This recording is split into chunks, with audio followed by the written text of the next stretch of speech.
Hello, listening friends. नमस्कार श्रोता मित्रों, Thank you for tuning in to this broadcast. इस प्रसारण में सम्मिलित होने के लिए हम आपका धन्यवाद करते हैं। It is always a great encouragement for us to know that you are listening to this broadcast. ये जानना हमारे लिए हमेशा बड़े ही प्रोत्साहन का कारण होता है कि आप इस प्रसारण को सुन रहे हैं। And the only way we know is by hearing back from you. और ये जानने का एक ही तरीका है कि आप हमें बताएं। You can either write to us or you can get on the internet and we can hear from you. आप या तो पत्र के माध्यम से या ईमेल के द्वारा भी हमें लिखकर बता सकते हैं। We have been going through some selective psalms. हम कुछ चुनिंदा भजनों का अध्ययन करते आ रहे हैं। And today we're going to look at Psalm 24. और आज हम भजन संहिता 24 अध्याय पर ध्यान करेंगे। But before I do this, I want to begin by saying something important. परंतु इससे पहले मैं एक बहुत ही महत्वपूर्ण बात कहते हुए प्रारंभ करना चाहता हूँ।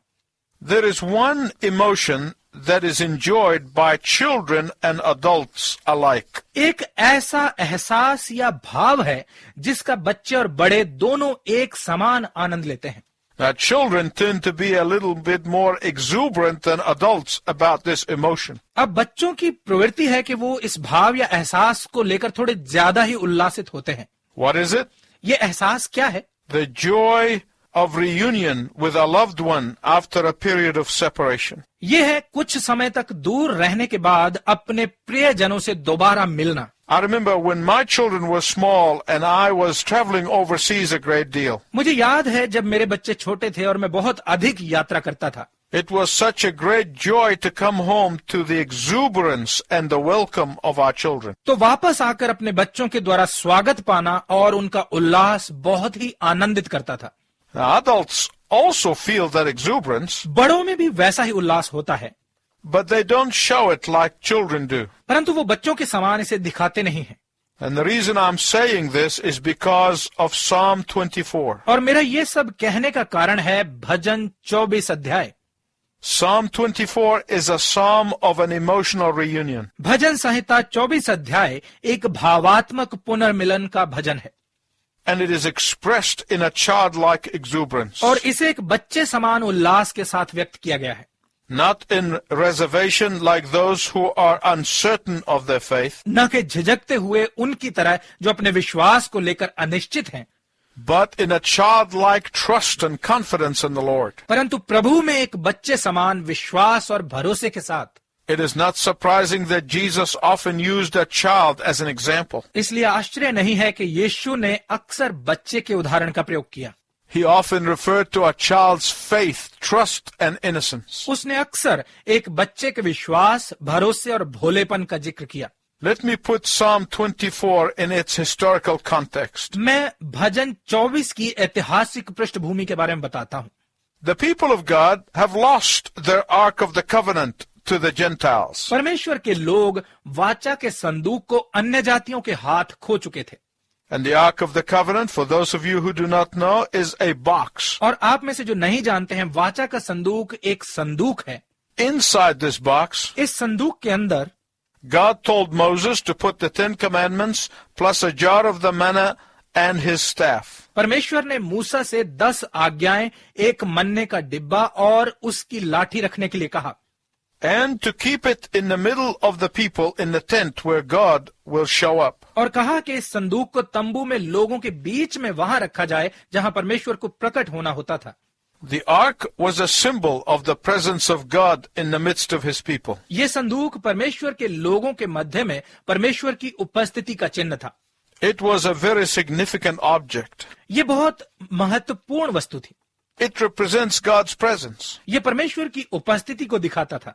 It represented their national identity. ये उनकी राष्ट्रीय पहचान को दिखाता था। It represented who they were as people. ये दिखाता था कि लोगों के रूप में वो कौन है। Without that box, there were nobody and nothing. इस संदूक के बिना वो कोई भी और कुछ भी नहीं थे। So I want to impress on your mind the importance of the Ark of the Covenant. इसलिए मैं वाचा के संदूक के महत्व को आपके मन पर छाप देना चाहता हूँ। Some of the Gentiles stole the ark thinking that they could gain the power of God's presence. कुछ अन्य जातियों ने ये सोचकर इस वाचा के संदूक को चुरा लिया कि इससे वो परमेश्वर की उपस्थिति की शक्ति का लाभ उठा सकते हैं। But the ark did not help them at all. परंतु संदूक ने उनकी जरा भी मदद नहीं की। just like those who can be Christians because of their name, बिल्कुल उनके समान जो केवल अपने नाम के कारण मसीही हैं, without having the power of Jesus Christ in them. जबकि असल में वो यीशु मसीह की शक्ति रहित हैं।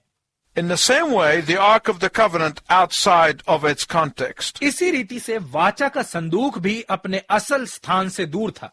So for 7 long months, the Gentiles held the Ark, trying to usurp God's power for themselves. तो अन्य जातियों ने 7 महीनों तक अपने लिए परमेश्वर की शक्ति को हड़पने के लिए संदूक को अपने कब्जे में रखा, But their plan backfired. परंतु उनकी योजना उल्टी पड़ गई, Because the Ark of the Covenant brought death, क्योंकि वाचा का संदूक उनमें मृत्यु को ले आया, it brought pain, ये पीड़ा को ले आया, it brought a curse upon the Gentiles. ये अन्य जातियों पर श्राप को ले आया।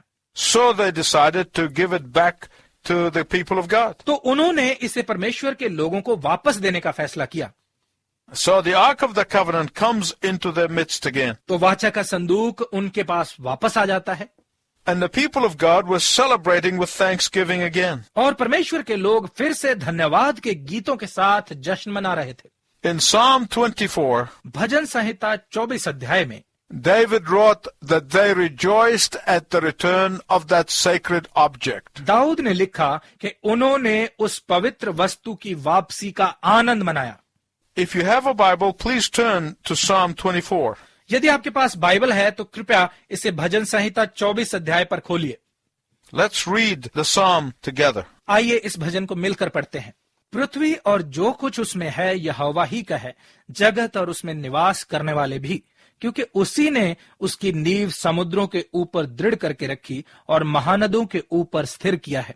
यहोवा के पर्वत पर कौन चढ़ सकता है और उसके पवित्र स्थान में कौन खड़ा हो सकता है?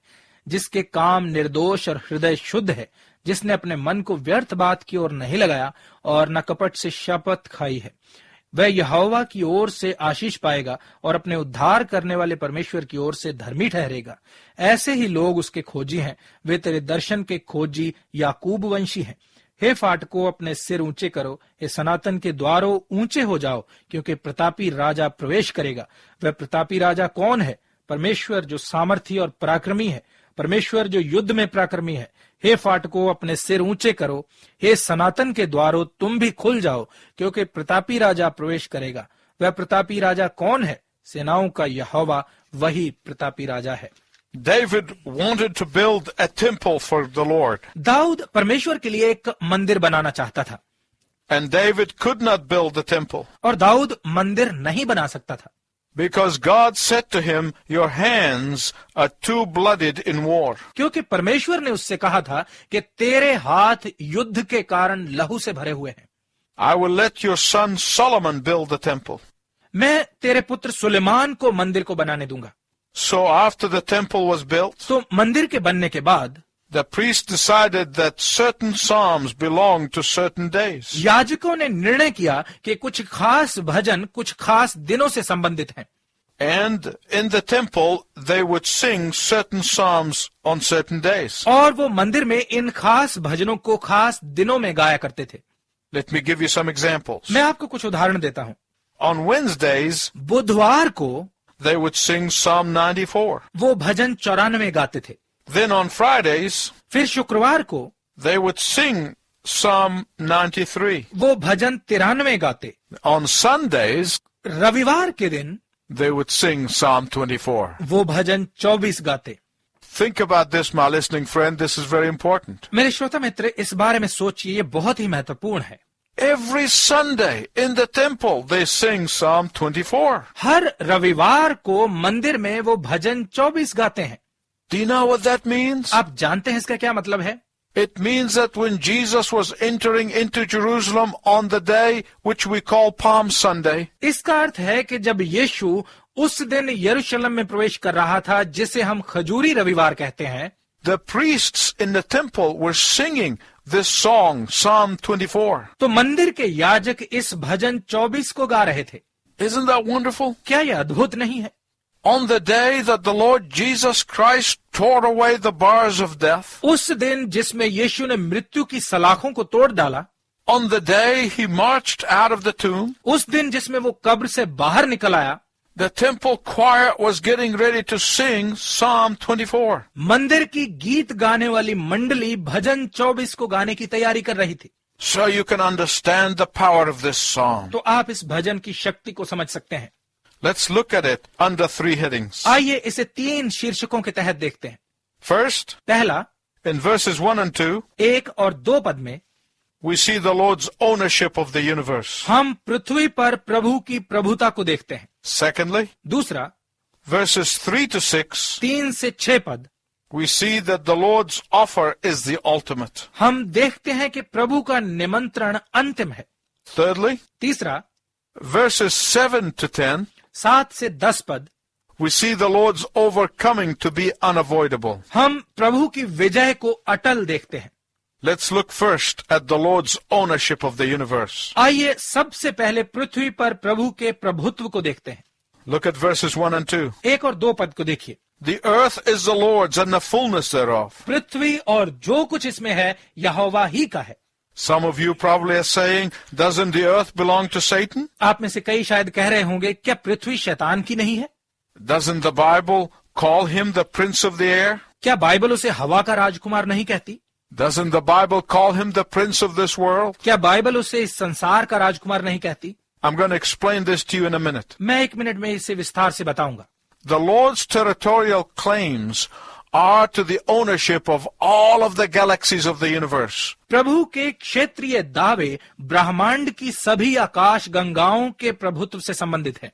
The countless stars, असंख्य तारागण, the empires of the space, अंतरिक्ष के साम्राज्य and the unfathomable orbits in which they move. और कल्पना रहित आकाश मंडल जिसमें वो परिक्रमा करते हैं, They are all his. ये सब प्रभु के हैं।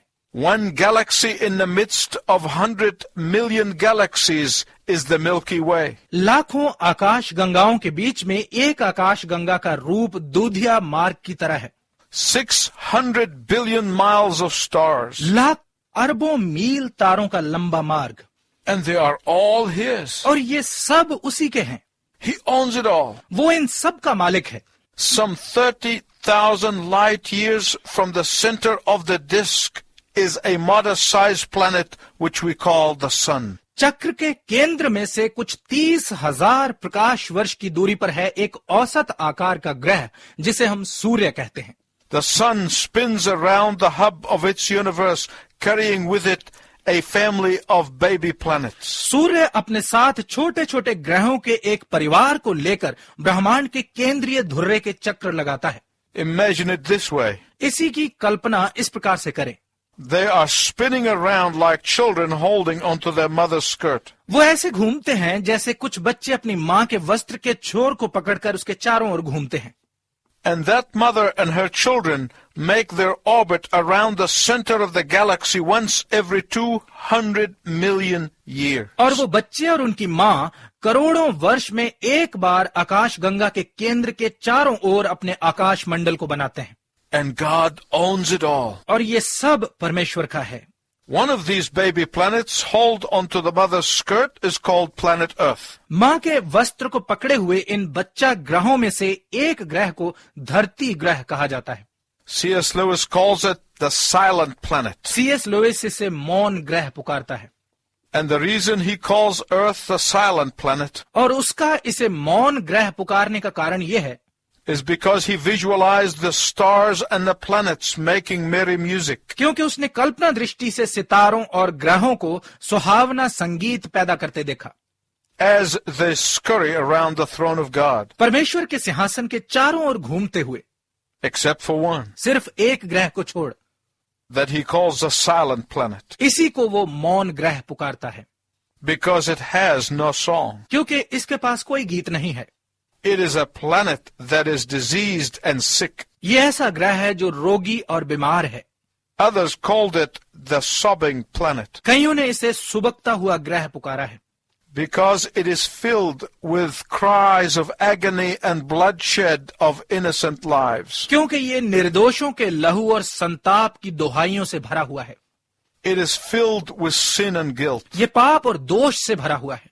it is filled with sleepless nights and worry-filled mornings. ये नींद रहित रातों और चिंता भरी सुबहों से भरा हुआ है। But out of all these billions of planets, परंतु इन लाखों ग्रहों में से the maker and the creator of them all focuses on planet Earth. इन सब का बनाने वाला और रचने वाला पृथ्वी ग्रह पर ही ध्यान केंद्रित करता है।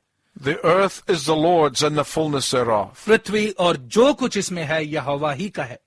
Why the earth? पृथ्वी ही क्यों? Why not Mars? मंगल ग्रह क्यों नहीं? Why not Venus? शुक्र ग्रह क्यों नहीं? Why the earth that is a tiny speck in relationship to the other planets? पृथ्वी ही क्यों जो कि बाकी ग्रहों के सामने एक छोटा सा टुकड़ा मात्र है? I want to tell you why. मैं आपको बताना चाहता हूं क्यों। Because nowhere else in the universe does God have need to reassert his claim. क्योंकि ब्रह्मांड में और कहीं भी परमेश्वर को अपने दावे को फिर से कायम करने की जरूरत नहीं है। Long before Adam and Eve, आदम और हवा से बहुत पहले, long before the Garden of Eden and the serpent, सांप और अदन की वाटिका से बहुत पहले, long before creation, सृष्टि के रचे जाने से बहुत पहले, Lucifer, the angel of light, rebelled against the holy God. प्रकाश के दूत लूसीफर ने पवित्र परमेश्वर के विरुद्ध विद्रोह किया And he was thrown out of the heavens. और उसे स्वर्ग से बाहर फेंक दिया गया। And he wanted to take the earth for his domain. और उसने अपना राज्य स्थापित करने के लिए पृथ्वी पर कब्जा करना चाहा। But he could not until Adam handed it to him on a platter. परंतु वो ऐसा नहीं कर सका जब तक कि आदम ने खुद इसे प्लेट में रखकर उसके हाथ में नहीं दे दिया। And God had to reinstate his authority over planet Earth. और परमेश्वर को पृथ्वी ग्रह पर अपने अधिकार को फिर से बहाल करना था। God had to rescue planet Earth from the foreign invaders of his property. परमेश्वर को अपनी संपत्ति पृथ्वी ग्रह को पराये घुसपैठियों के हाथ से छुड़ाना था। And he did this 2000 years ago on a hill called Calvary. और उसने 2000 वर्ष पहले कल्वरी नामक एक पहाड़ पर ऐसा किया।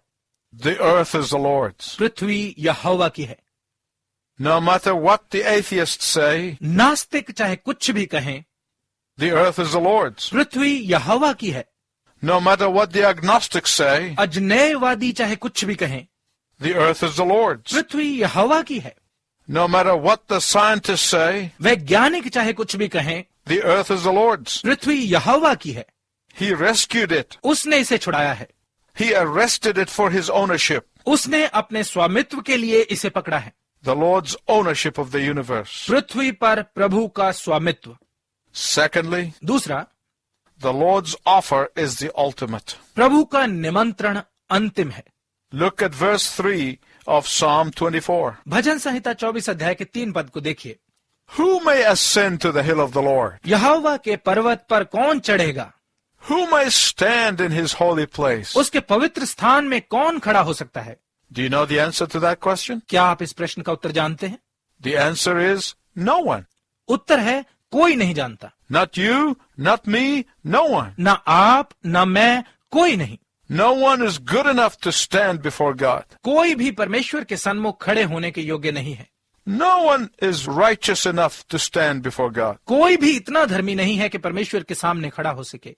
No one is pure enough to stand before God. कोई भी इतना शुद्ध नहीं है कि परमेश्वर के सामने खड़ा हो सके। That is why only God could make a way for us to reach him. इसलिए केवल परमेश्वर ही हमारे लिए उस तक पहुंचने का मार्ग बना सकता है। In David's day, दाऊद के समय में only the high priest could go into the Holy of Holies. केवल महायाजक ही अति पवित्र स्थान में प्रवेश कर सकता था। And even then, it was once a year for a brief period of time. और यहाँ तक कि उस समय में भी ये साल में एक बार थोड़े से समय के लिए ही होता था। This psalm is a prophecy of how God was going to make a way to himself. ये भजन एक भविष्यवाणी है कि कैसे परमेश्वर उस तक पहुंचने का मार्ग तैयार करने वाला था।